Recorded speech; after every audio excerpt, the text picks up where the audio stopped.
जिसने भी यह देखा वह एक स्वर में चिल्लाया, भूत भूत। सब बाहर आ गए। यह बात उसके कर्मचारियों द्वारा मौत के कुएं के मालिक तक पहुंची तो वह बहुत क्रोधित हुआ और बोला, यह क्या बकवास है और तुम लोगों ने कैसा भूत प्रेत लगा रखा है।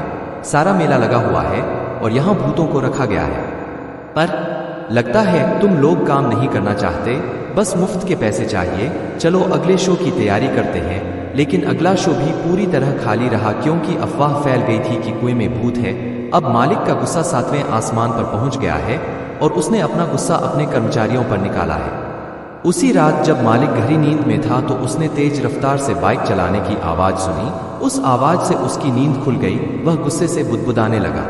जैसे ही वह वहां पहुंचा, उसने जो देखा उसे अपनी आंखों पर विश्वास नहीं हुआ। उसने देखा कि एक आदमी लगातार मौत के कुएं में बाइक चला रहा था।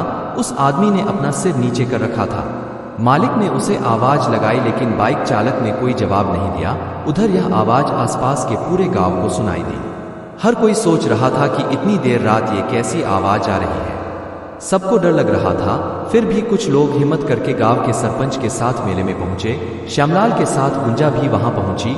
वहां भी उन्होंने वही नजारा देखा जो मौत के कुएं का मालिक देख रहा था। वह आदमी अभी भी लगातार बाइक चला रहा था। तभी अचानक से वही महिला और बच्चा वहां आ गया। सारे गांव वाले उस महिला और लड़की को ध्यान से देख रहे थे। तभी बाइक सवार युवक के शरीर सिर से खून निकलने लगा। उसके खून ने मौत के कुएं की पूरी दीवार को लाल कर दिया। कुछ देर बाद महिला और बच्चा इसी तरह रोने लगे। अब सभी ग्रामीणों की हालत खराब हो गई है।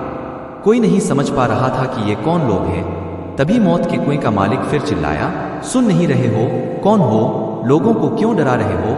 मेरे खेल को बदनाम क्यों कर रहे हो? गया था। मालिक की बात सुनकर बाइक सवार सिर उठाता है। उसे देखकर मालिक की आवाज लड़खड़ाने लगती है, सरपंच, अरे जानते हो ये कौन है? तभी बाइक सवार बाइक रोकता है और कहता है, क्यों बॉस, आप बताएंगे या मैं उन्हें बताऊंगा? मालिक, क्या बताओ, मुझे कुछ नहीं पता। फिर विक्रम ने बताना शुरू किया कि विक्रम, गांव वालों, यह दुष्ट आदमी है। इसके सीने में कलेजा नहीं है। यह तो जानवर है। मेरा नाम विक्रम है। मैं पिछले साल तक इसके साथ काम करता था। आप जानते हैं कि मौत के कुएं में गाड़ी चलाना हर दिन मौत को गले लगाने जैसा है। मैं हर दिन अपनी और अपने परिवार की जान जोखिम में डालकर बाइक चलाता था, लेकिन उस दिन शायद मेरा दिन खराब चल रहा था। किसी और गांव में मेला लग रहा था। मैं अपना खेल दिखा रहा था कि अचानक मोटरसाइकिल की टक्कर हो गई और मेरा सिर कुएं की दीवार से जा टकराया। खून लगातार बहता रहा और मैं बेहोश हो गया और फिर मेरी मौत हो गई। विक्रम की मौत के बाद उसकी पत्नी और उसकी नन्ही बेटी के सामने जीवन बेहद मुश्किल हो गया था। एक दिन वह मालिक के पास गया और कुछ पैसे मांगे, लेकिन उसने मदद नहीं की और उसे भगा दिया। दोनों परेशान होकर बाहर चले गए। विक्रम की पत्नी ने दूसरी जगह काम करने की कोशिश की, लेकिन कोई काम नहीं मिला। कई दिन भूखे प्यासे सड़क पर भटकते रहे और फिर दोनों की भी भूख से मौत हो गई। विक्रम, तुम गांव के लोग ही बताओ कि मेरा और मेरे परिवार का क्या कसूर था जिसकी सजा हमें मिली? अरे हम तो कलाकार हैं, यही तो रोजी रोटी है। पर कल कोई हादसा हो जाए तो मालिक हमें मरने के लिए छोड़ देता है।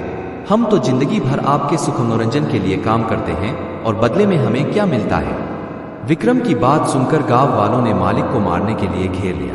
मालिक, अरे छोड़ो, मुझसे गलती हो गई। सरपंच, हम आपको एक ही शर्त पर छोड़ेंगे कि आप यहाँ काम करने वाले लोगों को गारंटी देंगे कि अगर उन्हें कुछ हो गया तो आप उस परिवार को बेसहारा नहीं छोड़ेंगे। अरे आजकल तो बीमा होता है, हम सबका बीमा क्यों नहीं करवाते? मालिक सरपंच की बात मान गया। उसने सभी मजदूरों का बीमा करवाया। जीवित रहते हुए विक्रम अपने और अपने परिवार के लिए कुछ नहीं कर सके, लेकिन उनकी मृत्यु के बाद उन्होंने अपने साथियों का भविष्य सुरक्षित कर लिया। ध्यान दें, यह सब कहानी काल्पनिक है। इन कहानी से किसी भी व्यक्ति और स्थान से कोई संबंध नहीं है।